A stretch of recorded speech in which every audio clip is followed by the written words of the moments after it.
Hello and welcome to scrapbookingstation.com. In this video I'm creating a layout inspired by my thank you card that I sent out this holiday. And my first issue was this dry embossed portion because I work in a 12 by 12 format, and most of you guys know the dry embossed folders don't come that large. So anyway, I'm going to use the Simply Scored scoring tool from Stampin' Up along with diagonal plate to create a dry embossed look in a large format. So I'm going to move that camera over my shoulder and we'll get started.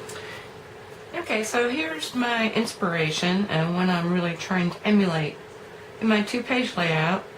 So I sketched out pretty quickly what I wanted to do. So I've got kind of the same elements. I'm going to supersize these owls. You know, I want to use the pattern papers as the focal. I'll probably stick with the Regals collection. And I've got plenty of photos to stick in there. So let me pull this aside and come up with some of the elements I've already put together. So I've supersized my owls, and I've linked that. It's a little 5-minute video on how you do that from a punch, but this is basically the Owl Builder punch supersized. So I put those three guys together. I'm starting to pick my color palette. And then I started creating my embossed pieces. Now, if you're working in 12 by 12, you've probably run across this before. You really can't make them large enough. And I want an 11 by 6 embossed piece to go across the bottom and then also continue onto the right side of my page. So I was either going to have to somehow link those together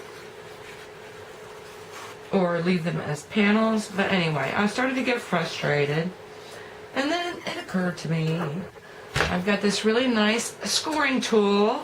This is super huge, so a light bulb went off, and so why don't I dry emboss my own panel?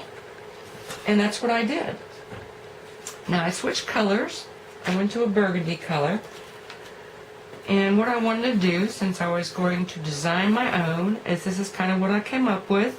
It's kind of a plaid pattern, and since I was building my own, I wanted to be able to put these hearts, which are the same punched hearts as in the bellies, inside each of the little squares that are left behind. And so I actually went ahead and did that with my 11 by 6, and this is how it turned out. So let me move all this out of the way, and I'm going to work on my 6 by 6 panel and show you how quickly that comes together.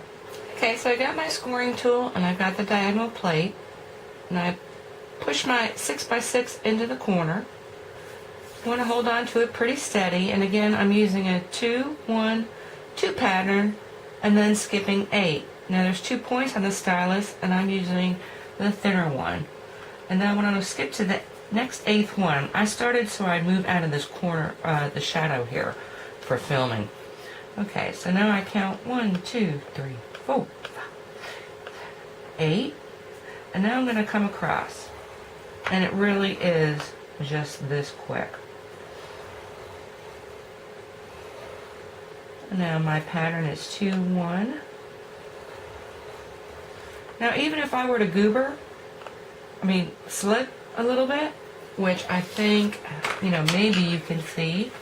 There are places here. It really doesn't show on the front because you're outside this groove.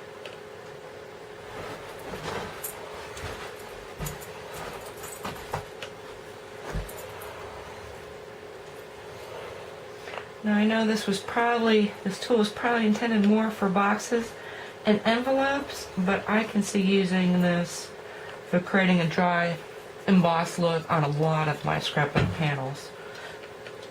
3, 4,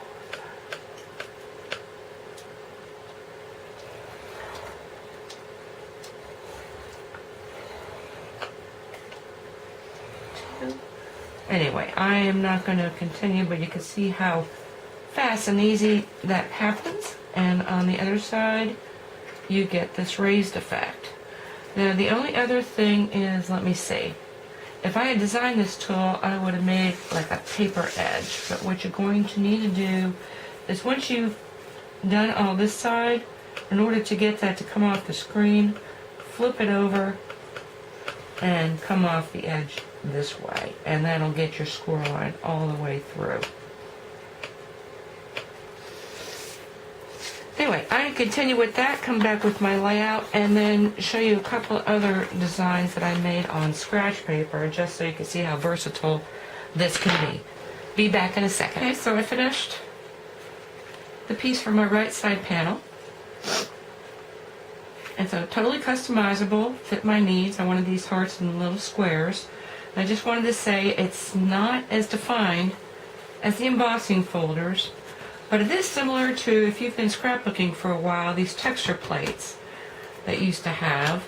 And of course you don't need a die-cut platform, and you don't need, you know, the pad, the crease pad, and again, 12 by 12 size. And I just did some other samples. These I did on 5.5 by 4.25, but you can imagine if you're using a 12 by 12 page, this could be done right on the base 12 by 12 cardstock. So this is just cross hatch and then inked. And I just turned my ink pad around and did that. And of course, any sort of borders. And then I just daubered ink onto the raised areas. And of course you've got a de-emboss as well. And again, remember, you know, these squares are totally up to you. So if you've got to stamp letters that are inches, you make those squares that size. And the great thing about that diagonal plate is that now, you know, you used to be able to almost do this with a paper slicer and a scoring tool, you know, take you 10 times as long. But, I mean, imagine that. Just totally customize where you want those embossed pieces. Either to work around a photo or a salutation or embellishment. Anyway, I hope you took something away with you that you can use in your own scrapbooking. Thank you for watching. And I'm just going to finish up with my finished scrapbook layout.